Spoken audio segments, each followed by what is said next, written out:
আমার ওয়াজের আজকে হেডলাইন হলো দুর্নীতি। ছোট্ট একটা শব্দ, দুর্নীতি। আলহামদুলিল্লাহ বলেন। কোরআনুল কারীমের যে সূরা আমি যে আয়াতে কারিমা তেলাওয়াত করেছি, এই আয়াতে কারিমার মধ্যে আল্লাহ সুবহানাহু ওয়া তাআলা বলছেন যে হে পৃথিবীর মানুষ, এই যে কোরআনুল কারীম, এই ছোট্ট একটা দেশটায়ের বাক্স, ম্যাসের বাক্স। এটা কিসের বাক্স? সবাই কথা বলতে হবে। ম্যাসের বাক্স। এটা হচ্ছে ম্যাসের বাক্স। আমি ম্যাসের বাক্সের সঙ্গে তুলনা করলাম কি জন্য, এটা আপনাদেরকে বুঝাই দিচ্ছি। ম্যাসের বাক্সর মধ্যে অনেকগুলো কাঠি থাকে। কথা বলেন ঠিক কিনা বাবা? অনেকগুলো কাঠি থাকে। কাঠির আগার মধ্যে বারুদ থাকে। ম্যাসের বাক্স বলছে, আগুনের বাক্স বলছে, আমি এমন একটা ম্যাসের বাক্স, আমার মধ্যে যতগুলো কাঠি আছে, কাঠির আগার মধ্যে যে বারুদ আছে, এই বারুদটা পৃথিবীর কোনো মানুষ যদি একটা খারাপ কাজে ব্যবহার করে, তাম পৃথিবীটা আমি জ্বালিয়ে পুড়িয়ে ছারখার করে দিতে পারি। কথা বলেন ঠিক কিনা? একটা ম্যাসের কাঠি দ্বারা তাম পৃথিবী জ্বালানো পোড়ানো সম্ভব হয় কিনা বলেন? ঠিক পক্ষান্তরে ম্যাসের বাক্স বলছে, আমি এমন একটা ম্যাসের বাক্স, আমার মধ্যে যতগুলো কাঠি আছে, এই কাঠি কোনো মানুষ যদি ব্যবহার করে, তাম পৃথিবীটা একটা কাঠি দ্বারাই আলোয় আলোকিত করে দিতে পারে। চিৎকার করে বলেন আল্লাহু আকবার। কোরআনুল কারীম এই যে ম্যাসের বাক্স, আলোর কিতাব, এই আলোর কিতাব বলছে আমার মধ্যে 114 খানা কাঠি আছে, 6666 প্রকারের বারুদ আছে। কোনো মানুষ যদি একটা বারুদ সমাজ সংস্কারের জন্য, ইউনিয়ন সংস্কারের জন্য, দেশ পরিচালনার জন্য এবং পরিবার পরিবর্তনের জন্য একটা বারুদ যদি ব্যবহার করে, তাহলে ওই পরিবারটা আলোয় আলোকিত হবে, ওই দেশটা আলোয় আলোকিত হবে, ওই ইউনিয়নটা আলোয় আলোকিত হবে। চিৎকার করে বলেন, কথা বলেন ঠিক কিনা? ঠিক পক্ষান্তরে আপনার অনেকগুলো টাকা আছে, বোঝেন কথা, কথা কিন্তু বুঝতে হবে। অনেক টাকা পয়সার মালিক, আপনি সুন্দর টাইলস করা একটা বাড়ি করতে পারবেন। পিছনে টাইলস, সামনে টাইলস, মেঝেতে টাইলস, বাথরুম ঝকঝক তকতক করতে পারবেন, টাকা যদি থাকে। কিন্তু টাকা থাকলে সুন্দর বাড়ি তৈরি করা যায়, কিন্তু সুন্দর পরিবার তৈরি করতে পারবেন না। সুন্দর পরিবার তৈরি করার জন্য এই ম্যাসের বাক্স, এখান থেকে টাস করে একটা কাঠি টান দিতে হবে, একটা বারুদ আপনাকে এখান থেকে টান দিতে হবে, দিয়ে আপনার পরিবারের মধ্যে জ্বালাতে হবে। তাহলেই আপনার পরিবারটা আলোয় আলোকিত হবে, সুন্দর হবে। চিৎকার করে বলেন আল্লাহু আকবার। কথা মনে হয় বোঝা যাচ্ছে না? বোঝা যাচ্ছে? দুর্নীতি। আলোচনার হেডলাইন হচ্ছে দুর্নীতি। তিনটা শব্দ, বাংলা তিনটা অক্ষর, বাংলা তিনটা অক্ষর দিয়ে দুর্নীতি। এটাকে যদি আরেকটু মোটিভেশন করে বলা হয়, তাহলে আমার হেডলাইনটা হলো ওজন। কি বললাম সকলে একটু বলেন তো? ওজন। আপনারা সকলেই সচেতন মানুষ এবং শিক্ষিত মানুষ বেশিরভাগ আছেন, আমি বুঝতে পারছি। আমি আপনাদের খেদমতে একটা প্রশ্ন করতে চাই। পবিত্র মাহে রমজান সামনে, আর কয়েকটা দিন পর, 10 দিন 11 দিন পর সেহরি খেতে হবে। কথা বলেন ঠিক কিনা? আপনারা বলেন তো, পবিত্র রমজান মাসের রোজা যদি কোনো মানুষ থাকে, এই মানুষটা দোকানদারি করে, ব্যবসা করে, ব্যবসা বাণিজ্য করে, এই মানুষটা মানে দাড়ি পল্লা ধরেছে, 1 কেজি চাল বিক্রি করতে গিয়ে 50 গ্রাম চাল কম দিয়েছে কাস্টমারকে। আপনি বলেন তো, এই মানুষটা রোজা হবে? একটু বুঝে সুঝে বলবেন, রোজা হবে? একটু ভালো করে বুঝে সুঝে বলেন, রোজা হবে না তো নাকি? তার মানে বুঝা গেল, ওজনে কেউ যদি কম দেয়, রোজা তার ফৌত। কথা বলেন ঠিক কিনা? আচ্ছা, এটা কিন্তু আপনারা বলেছেন, আমি কিন্তু বলি নাই যে ওজনে কম দিলে রোজা হবে না। এটা কিন্তু আমি বলি নাই, আপনারা বলেছেন। তার মানে আপনাদের কাছে এই ফতুয়াটা, এই মাসালাটা মুখস্থ। কথা বলেন ঠিক কিনা? সম্মানিত হাজিরিন, যিনারা চাল বিক্রি করে, ডাল বিক্রি করে, লবণ বিক্রি করে দাঁড়িপাল্লাতে, তিনারা ওজনে কম যদি দেয়, তাহলে রোজা হবে না। যেই মানুষটা কাপড় বিক্রি করে গজ ফিতা দিয়ে, এই মানুষটা দোকানে গিয়ে বলতেছেন, আমাকে 5 গজ কাপড় দেন, এত টাকা দাম। 5 গজ কাপড় কিনেছেন, কিন্তু কোনো কারণে ও 1 ইঞ্চি কাপড় কম দিয়েছে। আপনারা বলেন তো, এ ওজনে কম দিল না ওজনে সঠিক দিয়েছে? ওজনে ঠকাইছে কিনা বলেন? ওজনে ঠকাইছে। এর কি রোজা হবে? এও তো ওজনে কম দিয়েছে। আচ্ছা আসেন তো, যারা তেল বিক্রি করে লিটার দিয়ে, আপনি 5 লিটার তেল কিনতে গেছেন, 5 লিটার তেলের জায়গায় 100 গ্রাম তেল কম দিয়েছে। আপনারা বলেন তো, এ ওজনে সঠিক দিল না ওজনে ঠকাইছে? এর রোজা হবে? আচ্ছা, ওজা হবে না। এখন আসেন তো, যেই মানুষটা আমিনগিরি করে, আমিন বোঝেন তো, জমি মাপে, এখন প্রতিপক্ষের কাছে টাকা খেয়ে 1 হাত জমিন প্রতিপক্ষকে বেশি দিয়েছে। আপনি বলেন তো এই মানুষটা ওজনে কম দিল না ওজনে সঠিক দিল? ওজনে কম দিল। কথা বলেন ঠিক কিনা? ঠিক পক্ষান্তরে আসে পিতা মাতা সন্তানকে হজে যাওয়ার আগে সব ভালো ভালো জমিগুলো ছেলেকে লিখে দিয়েছে, সব ভালো ভালো জমিগুলো ছেলেকে লিখে দিয়েছে। মেয়ে এবং জামাইকে ওই নদীর পাশে 10 শতক যে জমিটা আছে নদীর কাছে, এই নদীর কাছে 10 শতক জমিটা মেয়ে এবং জামাইকে ডাক দিয়ে বলতেছে তোমাদেরকে আমি এটা দিলাম, তোমরা দুধে ভাতে খাইও। আপনারা বলেন তো এই পিতা মাতা মেয়েটাকে ওজন সঠিক দিল না ওজনে ঠকালো? আপনার বলেন তো এই পিতা মাতার কি রোজা হবে? বুঝে শুধু বলবেন। কথা কি বুঝতে পারতেছেন আপনারা? আপনারা বুঝতে পারতেছেন? তাহলে কথা বলতেছেন না কেন? সম্মানিত হাজিরিন, শিক্ষক যিনি শিক্ষকতা করেন, যিনি শিক্ষকতা করেন, ক্লাসে ঢোকার কথা ছিল সকাল 10টায় স্কুলে অথবা মাদ্রাসায়, ক্লাস থেকে বের হবে বিকাল 4টায়, 40 মিনিটের ক্লাস, কিন্তু কোনো কারণে গল্প করতে লাইব্রেরিতে গল্প করতে করতে ক্লাসে ঢুকছে 10 মিনিট পরে, ক্লাস থেকে বের হয়েছে 5 মিনিট আগে। আপনারা বলেন তো এই শিক্ষার্থীদের অর্থাৎ ছাত্র ছাত্রীদেরকে ওজন সঠিক দিল না ওজনে ঠকালো? তামাম বাংলাদেশের মানুষ আমরা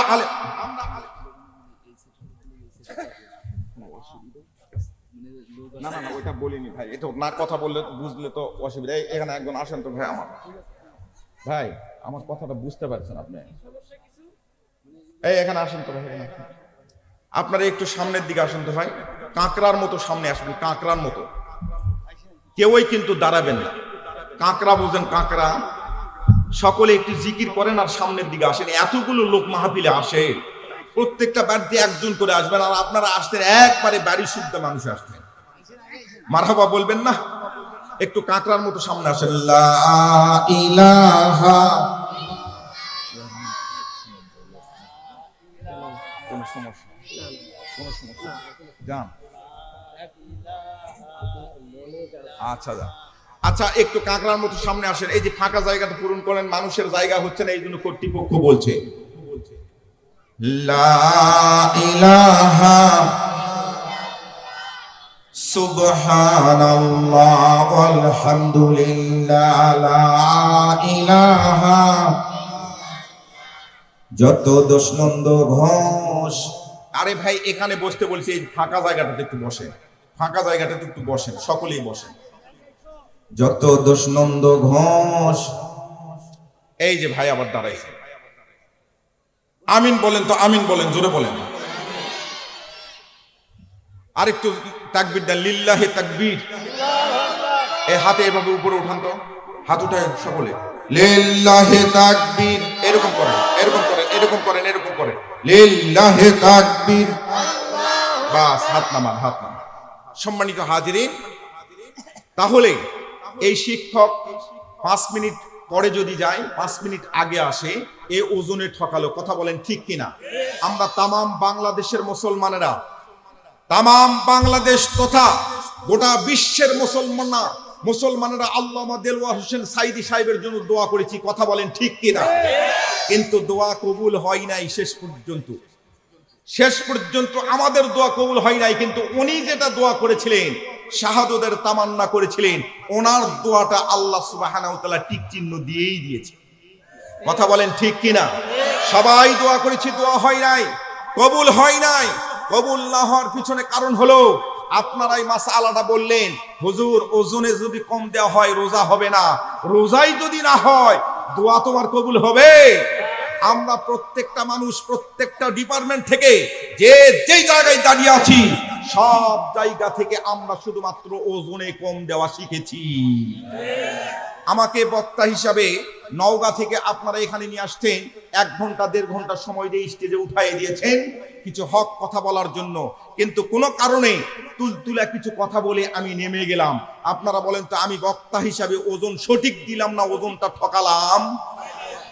আপনারা মাহফিল শোনার জন্য এখানে এসেছেন, যদি এখানে না বসেন চুপচাপ যদি না বসে থাকেন, যদি উঠা বসা করেন, আপনারা বলেন তো, আপনারা শ্রোতা হিসাবে ওজনটা সঠিক দিলেন না ওজনটা ঠকালেন? ঠিক পক্ষান্তরে প্রত্যেকটা ডিপার্টমেন্টে হিসাব করে দেখেন ভাই, প্রত্যেকটা জায়গায় আমরা ওজনে ঠকাচ্ছি। এই কারণেই তো আমাদের দোয়া কবুল হচ্ছে না। মুসলমান ভাইরা রে আমার, আদম পয়গম্বর থেকে আজ পর্যন্ত ইতিহাস অধ্যয়ন করলে দেখাইতে পারবেন না মুসলমান সংখ্যাগরিষ্ঠতার কারণে অথবা মুসলমান অস্ত্রের ঝনঝনানিতে অস্ত্রের মহড়াতে কোনোদিন বিজয় অর্জন করেছে, দেখাইতে পারবেন না। বরং এই পৃথিবীর মুসলমান সংখ্যাগরিষ্ঠতার কারণে নয়, অস্ত্রের ঝনঝনানিতে নয়, অস্ত্রের মহড়াতে নয়, মুসলমানদের জয় পরাজয় আল্লাহ রাব্বুল আলামিনের হুকুম আর পয়গম্বরের সুন্নত তরিকা মানার ভিতরে। আল্লাহু আকবার বলে। আল্লাহ রাব্বুল আলামিনের হুকুম আর পয়গম্বরের সুন্নত তরিকা মেনে আপনি যদি দোয়া করেন, এই দোয়া সাত আসমান পেরিয়ে আল্লাহর আরশে আজিমের মধ্যে ধাক্কা লাগাবে।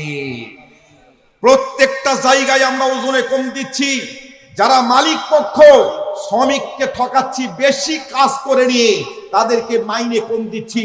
আর যারা শ্রমিক, তারা মালিককে ঠকানোর জন্য, মালিক যদি উপস্থিত না থাকে, 6 ঘন্টা 7 ঘন্টার কাজ 10 ঘন্টায় সমাপ্ত করছি, তার মানে মালিককে ওজনে কম দিচ্ছি। সম্মানিত ভাইয়েরা আমার, মুসলমানদের মনের যদি এই পরিবর্তন না করা যায়, আগামী দিনে ইরাক শুধু ইরাক শুনেছেন, আফগান শুধু আফগান শুনেছেন, চেচনিয়া বসনিয়া শুনেছেন, ইরান শুনেছেন, কাশ্মীর শুনছেন, আজকে ফিলিস্তিনের মুসলমানদের শুনছেন, আজকে প্রতিবেশী রাষ্ট্র মুসলমানদের শুনছেন।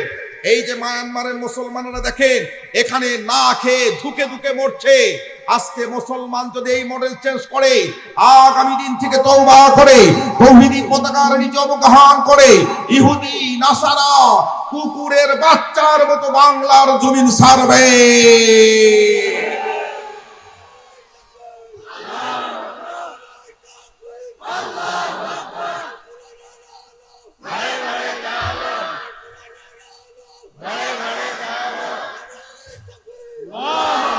সুতরাং স্পষ্ট কথাই বলে দিতে চাই, ওজন ঠিক করেন আপনারা। ওজন যদি আজকের মাহফিলে বুঝতে পারে, আমি আপনাকে বলছি, আজকের ওয়াজের বিষয়টা হলো আপনার জন্য, আজকের ওয়াজের বিষয়টা হলো আমার জন্য। আমরা স্বামী হিসাবে স্ত্রীদেরকে সর্বসময় ঠকাই, স্ত্রী হিসাবে স্বামীকে সর্বসময় ঠকানোর চিন্তা করে মোবাইল ফোনে অন্য পরপুরুষের সঙ্গে কথা বলছি, তার মানে আমি আমার স্বামীকে ওজন সঠিক দিচ্ছি না। সুতরাং স্পষ্ট ভাষায় বলতে চাই, কোরআনুল কারীমের মাহফিলে কেউ যদি গরম নজরে তাকান, কোরআনুল কারীমের মাহফিলে কেউ যদি বাধা সৃষ্টি করতে চান, মায়ের কাছ থেকে বিদায় নিয়ে ময়দানে নামবেন, মুসলমানেরা রক্ত ঝরাবে, তবুও কোনো কোরআনুল কারীমের শত্রুর কাছে মুসলমান মাথা নত করবে না।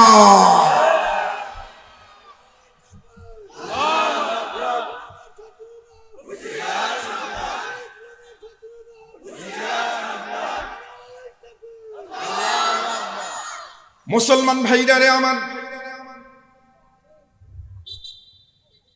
আজকের আলোচনার বিষয়টা হলো তাহলে ওজন।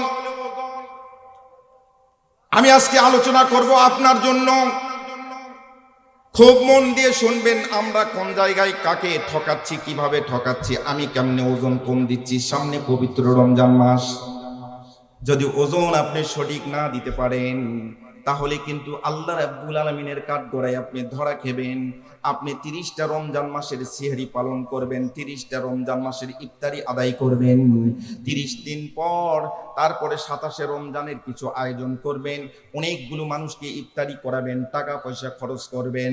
যদি ওজন কম বেশি দেওয়ার অভ্যাস থাকে, তাহলে আপনার এই ইফতার, আপনার এই নামাজ, আপনার এই তারাবি, আপনার এই সিহরি 7 আসমান পেরিয়ে আল্লাহর আরশে আজিমের মধ্যে ধাক্কা লাগাবে না।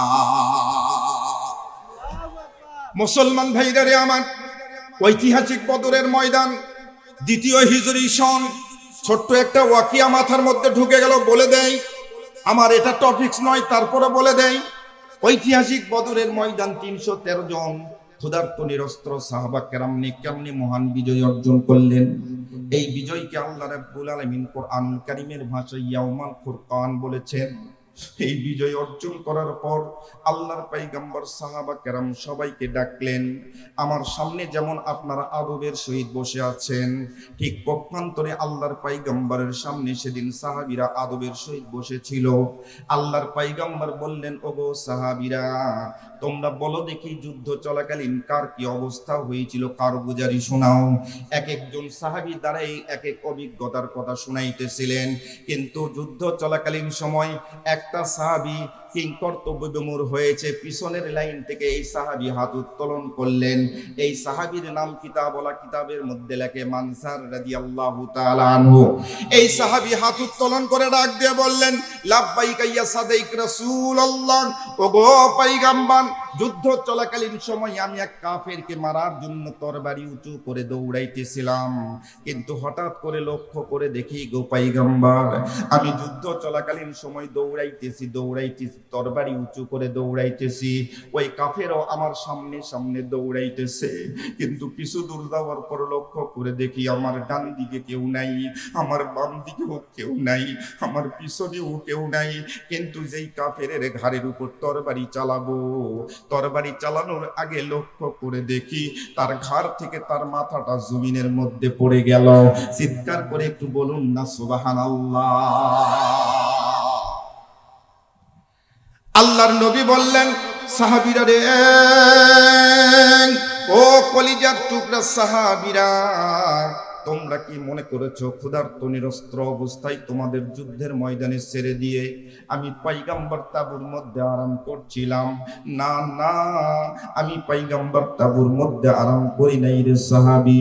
আমি পয়গম্বর যখন তাঁবুর মধ্যে প্রবেশ করলাম, তখন 2 রাকাত সালাত আদায় করলাম, আর এই 2 রাকাত সালাতের মধ্য দিয়ে আল্লাহ রাব্বুল আলামিনের সাহায্য কামনা করেছি। ইয়্যাকা না'বুদু ওয়া ইয়্যাকা নাস্তাঈন। আল্লাহু আকবার বলে, মাঝখানে কোনো দালাল নেই। আল্লাহ বলছে আমার ইবাদত করবে, আমার কাছে সাহায্য চাইবে, কোনো পীর সাহেবের কারবার কোনো মাঝখানে নেই। পীর সাহেবের দরবারে যেতে পারবেন শুধুমাত্র এলেম অর্জনের জন্য, হক্কানি আলেম ওলামার কাছে যেতে পারবেন। পীর সাহেব তো আপনার বাড়িতে আছে রে ভাই, আপনার পিতামাতা আপনার পীর সাহেব, সর্বশ্রেষ্ঠ পীর সাহেব। পিতামাতাকে ঠেলাঠেলি করবেন না, টানাটানি করবেন, সুবহানাল্লাহ বলবেন না।